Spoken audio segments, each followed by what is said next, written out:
खुशामदीद नाजरीन, आप देख रहे हैं इंटरेक्स न्यूज़ 24/7। हर अहम खबरों के लिए व हर ताज़ा तरीन खबरों के लिए इंटरेक्स न्यूज़ को यूट्यूब पर सब्सक्राइब करें। आइए डालते हैं आज की अहम खबर पर एक नज़र। इस जीएचएमसी इलेक्शन 2020 के नतीजों के बाद ऑल इंडिया मजलिस इत्तेहादुल मुस्लिमीन की शानदार जीत के बाद एआईएमआईएम सदर व एमपी हैदराबाद बैरिस्टर असदुद्दीन ओवैसी ने मीडिया से मुखातिब होते हुए उन्होंने कहा कि मेयर और डिप्टी मेयर ओहदे के सिलसिले में पार्टी एमएलए और एमएलसी व दीगर लीडर्स के साथ मीटिंग करते हुए आगे की प्लानिंग करेंगे। उन्होंने मीडिया से बात करते हुए जीएचएमसी के पेश नज़र बीजेपी की जीत की ताल्लुक से, टीआरएस के साथ के ताल्लुक से और बंगाल के इलेक्शन और दीगर कई मीडिया के सवालों के जवाब दिए। जो रिजल्ट आने के बाद अब ज़रूरत महसूस होगी आपके पुराने साथी की, क्या कहना है? नहीं, देखिए,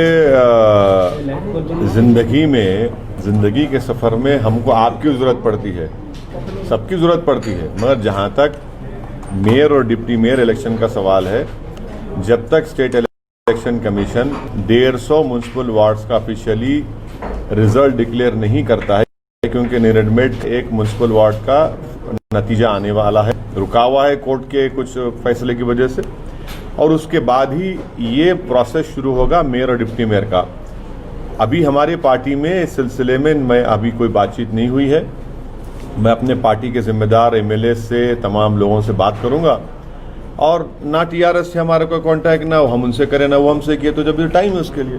सर, लेकिन ये आप बात बोलने के लिए कह रहे हैं, लेकिन सबको पता है कि टीआरएस और एमआईएम का वास्ता रहा है, चाहे लोकसभा चुनाव चाहे विधानसभा चुनाव, सपोर्ट करते रहे हैं और बिना आपके बनेगा भी नहीं। इस म्यूनसिपल इलेक्शन में, जीएचएमसी के इलेक्शन में रहमत कई जगह पर हम मुकाबला किए, 51 सीट्स हम लड़े, एक रहमत नगर था, रहमत नगर में टीआरएस जीत गए, हम सेकंड आए।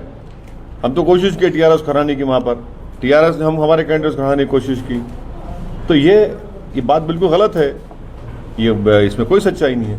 बीजेपी ने जो इस तरह से जो आश्चर्यजनक जीत बीजेपी की हुई, आश्चर्यजनक, और जो पिछले बल्दिया के चुनाव से देखा जाए, जो इस बार जीत, हमारा 44 जीतना आपके लिए ताज्जुब की बात नहीं है। आपने तो बस भाई जितना था उतना अरे भाई, इनका कितना हुआ? 150 लड़े ये लोग, और 36% सक्सेस रेट इनका, स्ट्राइक रेट। हमारा 86% है। ये आपको देखना चाहिए कि अगर हम लड़ लेते 70-80, तो भाई साहब फिर तो सबकी टाई कर दिए थे हम। नहीं, हमेशा आप बीजेपी की मुखालफत करते रहते हैं, रोकने की बात करते हैं। हाँ। लेकिन बीजेपी हैदराबाद में, और जो कहा जाता है कि आपका शहर माना जाता है, हमारे कॉन्स्टिट्यूंसी में बीजेपी कहाँ जीती? बताइए। हम 44 हैदराबाद में म्यूनसिपल वार्ड्स हैं, 34 हम लड़े, 33 हम जीते, 5 साल पहले भी जीते थे। क्या किया बीजेपी ने? सर्जिकल स्ट्राइक, जिन्ना, अफगानी, रोहिंग्या, वो यूपी के मुख्यमंत्री को लाए, 3 वार्ड हार गए।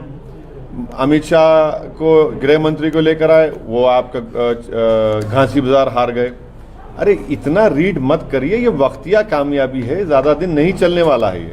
अच्छा, टीआरएस के खिलाफ आप लड़ रहे थे, लेकिन एक सेकुलर पार्टी, जिसको आप सेकुलर पार्टी बोलते रहे हैं, उसकी इतनी ज़बरदस्त हार हुई है, इस पर आपका क्या कहना है? ये जनता का वर्डिक्ट है, इसमें क्या है? उसमें जनता का वर्डिक्ट है, जनता का वर्डिक्ट है। और ये Hyderabad, greater Hyderabad municipal corporation जो वर्डिक्ट है, वो किसी पार्टी के लिए मैंडेट नहीं है। हैदराबाद की जनता ने ना एमआईएम को डिसाइसिव मैंडेट दिया, ना बीजेपी को दिया, ना टीआरएस को दिया। इस मैंडेट की इज्जत करना जरूरी है, इस मैंडेट को समझना जरूरी है। तो ये जो मैंडेट आया, उस ट्रेंड को देखते हुए आपको 2023 में खतरा नहीं महसूस हो रहा है? देखिए, एक बात समझिए, जीएचएमसी यकीनन तेलंगाना का हिस्सा है, मगर जो मेनलैंड तेलंगाना है, वहाँ पर तेलंगाना की एक फीलिंग है, एक रीजनल एस्पिरेशन है, वहाँ पर बिल्कुल मुख्तलिफ पॉलिटिकल डेमोग्राफी है, और बहुत हद तक मैं ये समझता हूँ कि केसीआर उन तमाम चीज़ों का एक रिफ्लेक्शन करता है, उनकी पार्टी ने। अगर आप बोलेंगे आप गलत कह रहे हैं, तो मैं आपको बता रहा हूं कि निज़ामाबाद म्यूनसिपल कॉरपोरेशन में 8-10 महीने पहले इलेक्शन हुए, जहां पर बीजेपी का सिटिंग एमपी है, वहां पर क्या मेयर बीजेपी का है, डिप्टी मेयर नहीं है।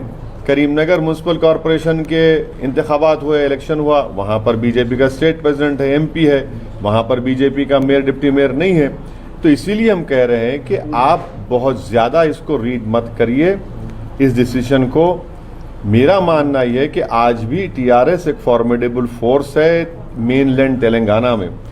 यकीनन जो नतीजा आया है केसीआर को सोचना पड़ेगा कि क्यों ये नतीजा आया, और हमको यकीन है कि एक मंजेवे सियासतदान है जिन्होंने अकेले अपनी इस पार्टी को खड़ा किया है, वो देखेंगे उस बातों को। मगर ये मेरा काम नहीं है कि मैं किसी के पार्टी के अंदरूनी मामलात में तबसरा करूं, उनको फैसला करना है, वो बेहतर जानते हैं कि क्या करना है नहीं करना। सर, ये क्या वजह है कि जब चुनाव होता है बीजेपी आपको आप पे अटैक करती है, आप बीजेपी पे अटैक करते हैं, हाँ। और वहाँ पे बीजेपी गेन कर जाती है। आपका फायदा या नुकसान नहीं होता है, अगर फायदा भी होता है या नुकसान भी होता है, लेकिन बीजेपी गेन करती है, क्या वजह है? कहाँ बीजेपी गेन की? और सुनिए, औरंगाबाद की जो एमपी सीट थी 22-23 साल शिवसेना के पास थी, इम्तियाज जलील हरा दिए, कांग्रेस नहीं हरा पाई थी। झारखंड में हम इलेक्शन लड़े, नहीं मिली कामयाबी, वहाँ बीजेपी नहीं जीती। अरे कितनी मिसालें दूंगा मैं आपको ऐसे। ये हमको बीजेपी से क्यों जोड़ते आप? देखिए समंदर, सारी सियासी पार्टियां समंदर के दो किनारे एक नहीं हो सकते, इतना याद रख लीजिए आप। समंदर के दो किनारे कभी एक नहीं हो सकते। तो बंगाल में भी ऐसा ही होने वाला है सर, अब बीजेपी जीतेगी, आप चुनाव लड़ेंगे। अरे भाई, अगर मेरे लड़ने से तो कोई जीतेगा कोई हारेगा, मैं भी जीतूंगा ना। ये कब से हो गया कि भाई आप ये देख कर लड़ी इलेक्शन? मैं भी हारा है, 7 सीट में हार गया, मेरे खिलाफ मैं बोलूं, शिकायत करूं, मैं छोटे बच्चे की तरह रहूं कि भाई 7 सीट में हार गया, क्यों लड़े मेरे खिलाफ? यही तो जमहूरियत की खूबसूरती है, यही तो जमहूरियत की खूबसूरती है। तो बंगाल के हमारे जिम्मेदारों से हमारी बातचीत होगी, उनसे पूरा बात करेंगे, फैसला लेकर आपको बताएंगे। बीजेपी जिस तरीके से गेन कर रही है, बिहार में भी आप चुनाव लड़े, आपको भी 5 सीटें मिली, बीजेपी जीती, यहाँ भी यही देखने को मिला। तो बंगाल में आप जैसे बोलते हैं, हर बार आप ये बोलते हैं कि वक्तिया फायदा है, वक्तिया जीत है। एक बात सुनिए, बिहार बंगाल में पार्लिमानी चुनाव हुए, 18 बीजेपी जीती, हम तो एक भी नहीं लड़े। क्या बोलेंगे आप? टीएमसी के नेता छोड़ के बीजेपी भाग रहे, हमसे पूछ के जा रहे हैं क्या वो? अरे हर चीज में हमको लाके आप लोग खड़ा कर देते सामने। अरे हमारे कंधे पे रखकर बीजेपी का बाजा मत बजाइए, हमारे कंधे पे रखकर बीजेपी का प्रोपेगेंडा मत करिए। और बीजेपी अगर जीत रही है तो क्यों जीत रही है भी तो देखिए। भाई आप तो मुसलमानों का सेक्युलर वोट ले रहे हैं, मगर आपका वोटर कहां भाग रहा है वो भी तो सोचिए।